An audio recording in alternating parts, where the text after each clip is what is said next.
the first 5 or 6 times it's really heartening to see somebody struggling in a 3-bed apartment on the Upper West Side with a pet ferret or whatever the story is, and then finding the love of their life who happens to be a millionaire.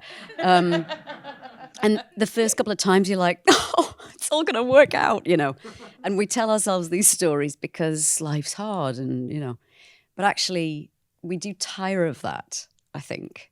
As audience members, as readers, in all sorts of forms of art, I think we tire of that. And it's so wonderful to have a narrative that reflects something that is profoundly authentic. Because in a sense, in the long run, that makes you feel less alone than telling yourself the story that it's all going to be some sort of strange happy ending. The reality is for all of us, life's fucking hard. And there's no way around that. You've got to go through it.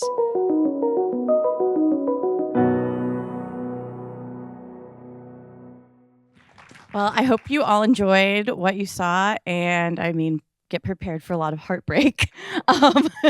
It's very, very good. How did you first get involved with Alice and Jack? Vic, the writer, creator, sent me the script. It was about 5 years ago. He'd sent Donal the script around the same time. And that was really the beginning of the relationship with Vic and I. Are you out there, Vic?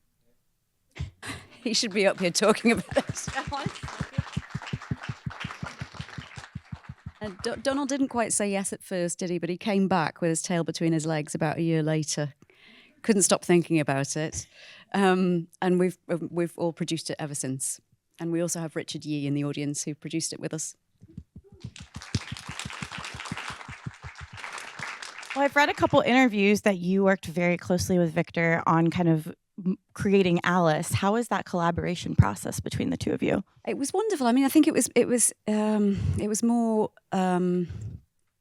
sort of a process of osmosis in the sense that I would go around to Vic's and have dinner, and he would listen to stories about my life.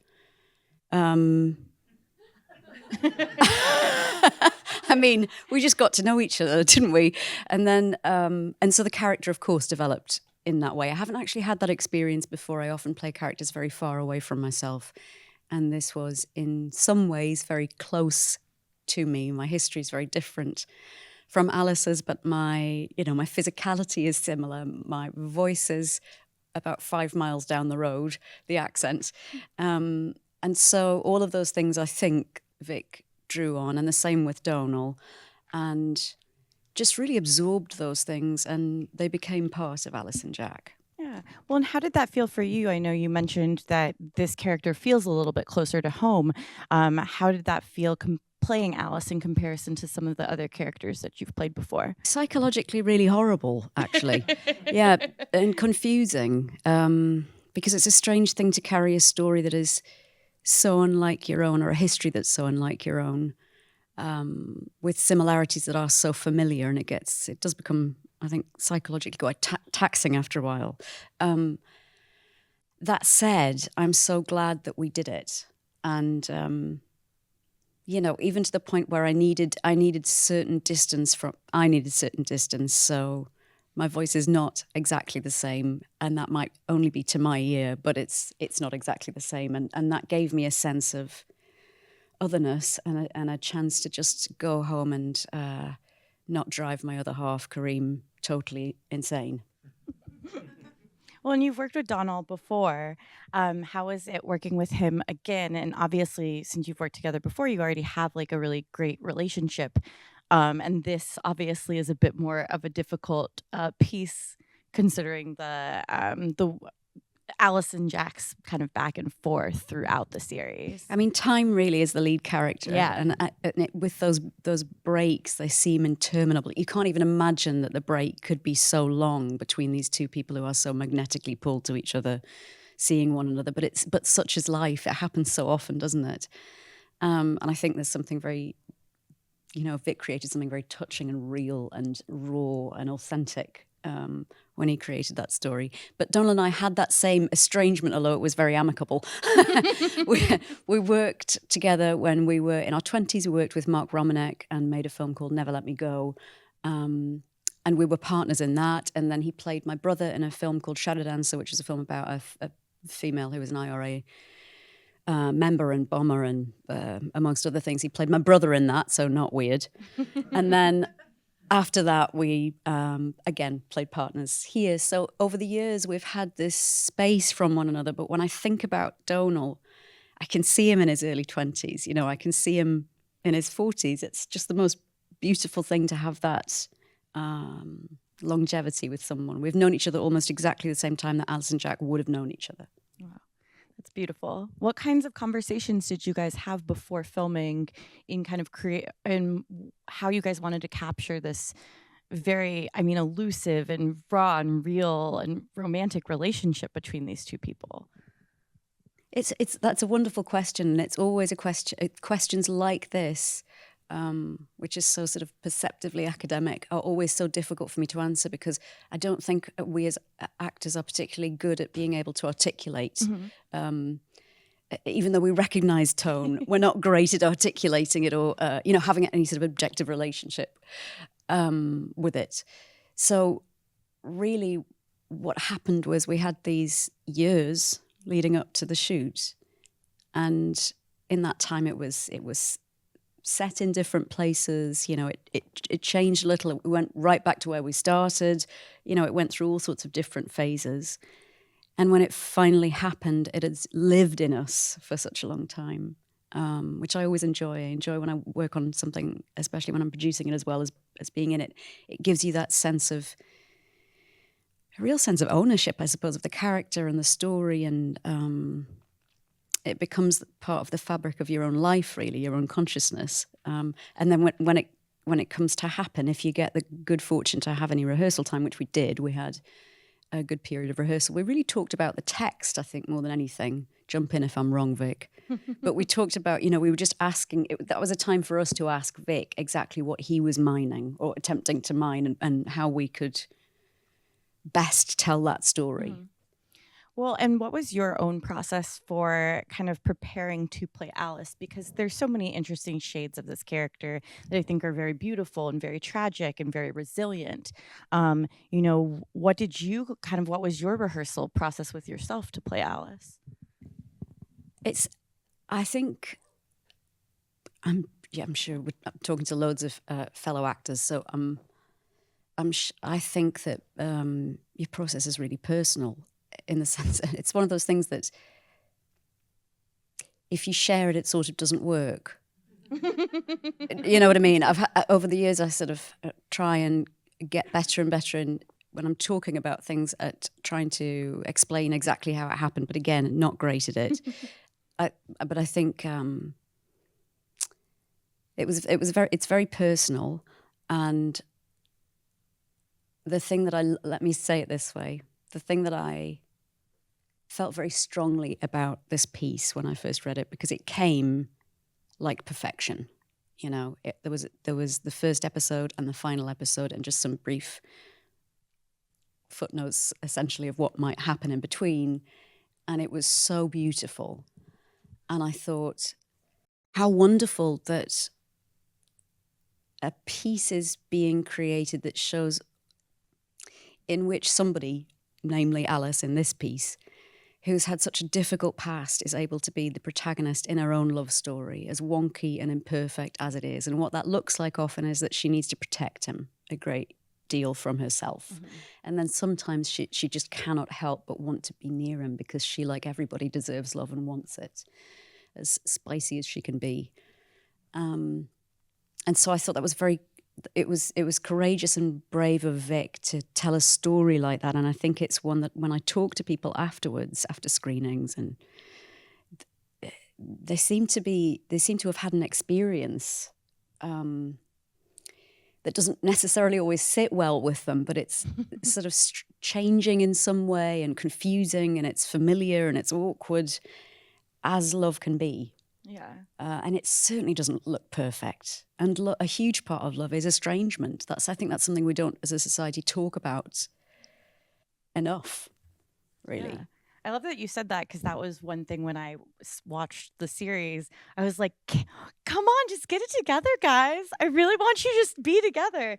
And I love that about, and obviously such a testament to Victor's writing is that it's messy and imperfect in a way that I feel like you don't really get to see love stories. Was that something that was really a big draw for you?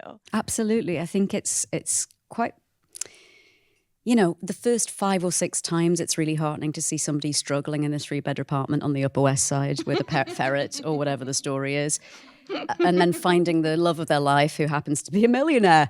And the first couple of times you're like, oh, it's all going to work out, And we tell ourselves these stories because life's hard but actually I think that we do tire of that, I think. As audience members, as readers, in all sorts of forms of art, I think we tire of that. And it's so wonderful to have a narrative that reflects something that is profoundly authentic. Because in a sense, in the long run, that makes you feel less alone than telling yourself the story that it's all going to be some sort of strange happy ending. The reality is for all of us, life's fucking hard. And there's no way around that. You've got to go through it. And I love that this piece contains that, but it also contains the hilarity, and it's buoyant and joyful and funny because you watch it and you've been there. And so it makes it just, I think, really compelling and really enjoyable to watch. Well, I'd love to hear a little bit about your experience producing. I know you produced this and you've produced other projects and you have your own production company, correct? So I'd love to hear a little bit about your experience producing on this project and maybe how some of your previous projects helped to inform that. Yeah, producing was not something that I ever aspired to. No, that's not to, I'm sorry, Richard. I'm joking. Richard's actually a fantastic director as well, but it was just you just hear yourself moan so much, and then you think, okay, well, I've got to either stop moaning and do something about it, or I can carry on moaning and drive myself insane.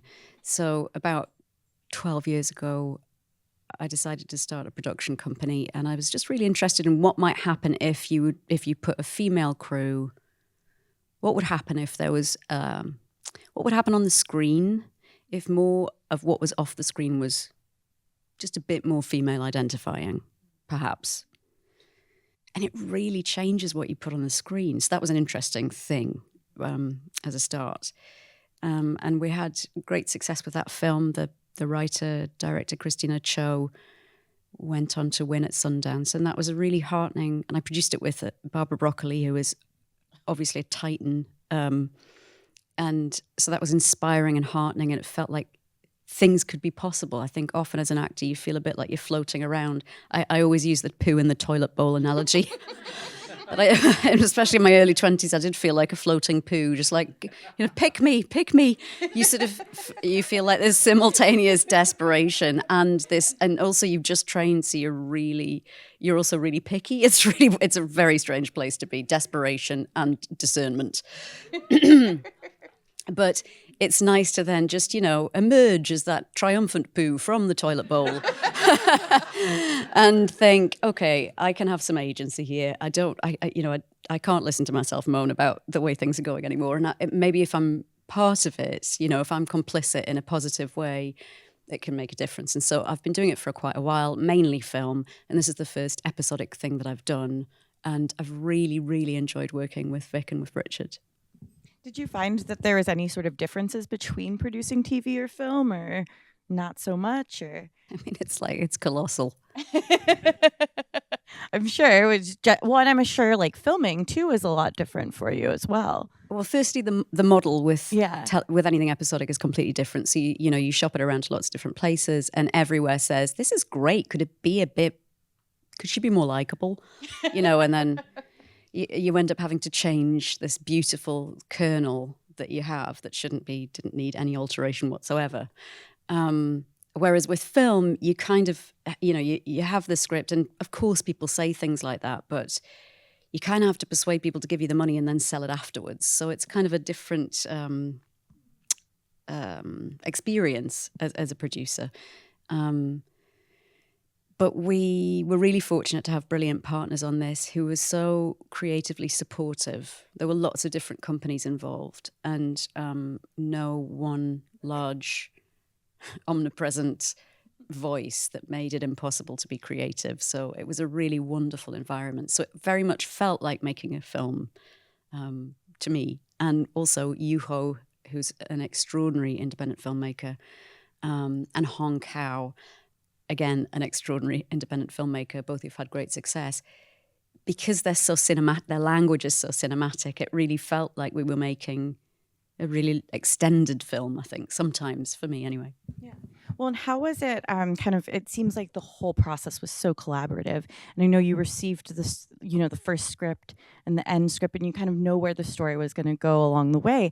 How was it especially like filming something that follows these two characters through a very significant amount of time and kind of watching them grow and change throughout the passage of time, and how their relationship changes a lot throughout it as well? Well, I mean, as you know, it's always out of sequence and out of order, and you try and do episodes close to one another and together, and obviously, as much as you can, and the way things are blocked. But it's so strange when you're doing something episodic because you are 40, 20, 30, then you have lunch, and it can be like that. And obviously we tried to, and Richard was really fantastic at trying to make that not happen, which we're very grateful for. Donal and I were very grateful for. But it was really fascinating and interesting. It's interesting to think about, a person. I've played a lot of characters who've, grown in age over a long period of time. But it's so interesting this was such a sort of subtle endeavor, in a sense. It was interesting to just imagine that extra ache or pain that had come along in the next 2 years that had passed.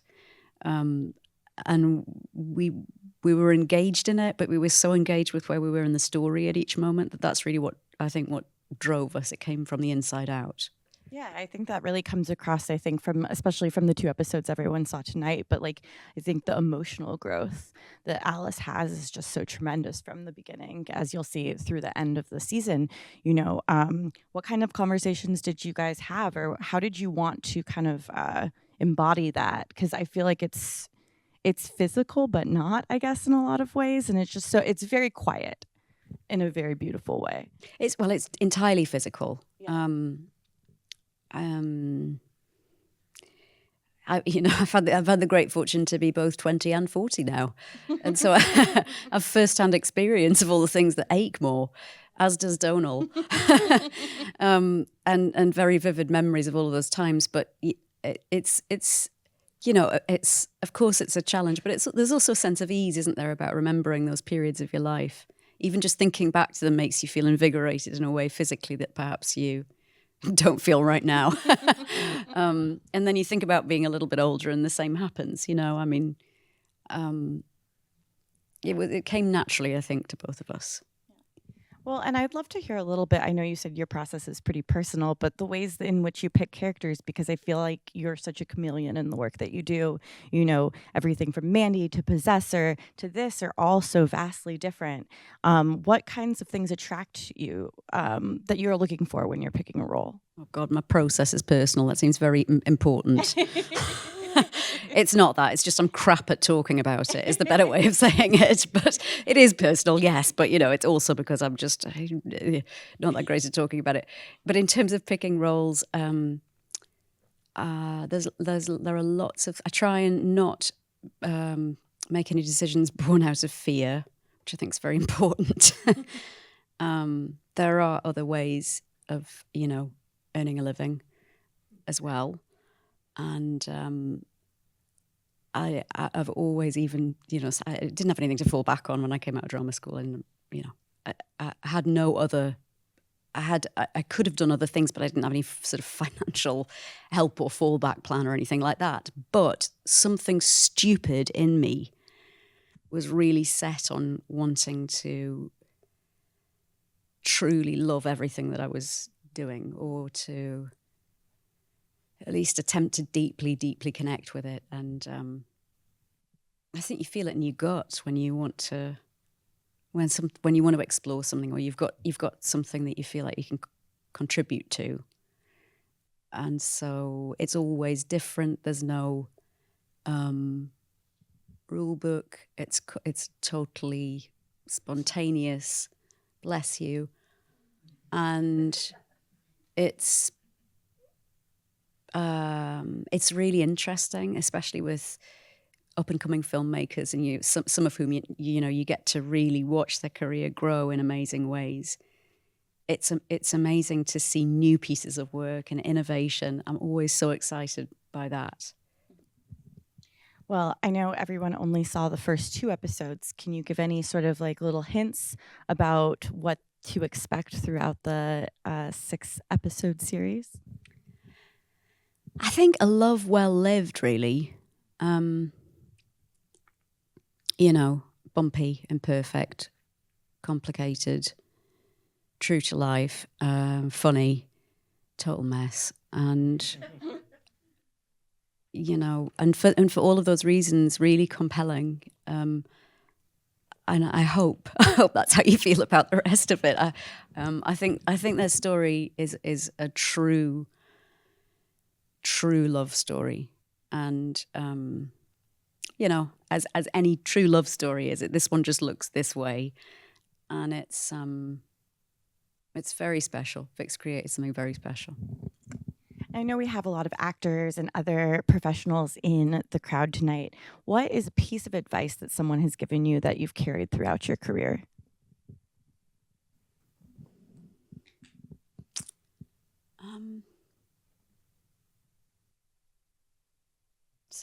Endless. Endless. To be completely honest, though, I shouldn't be giving advice to anyone, nor do I ever give advice to anyone, actually. But I find actors generally quite like that. That there's a lot of humility, and they tend not to, even if they're seasoned, lauded pros, they tend not to give you any advice at all. I've worked with some of the most incredible actors alive, who've had 40, 50-year-long careers, and they wouldn't dare to utter that, because every day is discovery for them. And I think seeing Judi Dench on stage, at a John Gielgud tribute with no shoes on, playing Titania, and saying every word as if she's discovering it for the first time, in her 70s, is the best sort of advice you could really get. The receiving her love for what she's doing. So never to lose touch with that, I suppose. Yeah, I love that.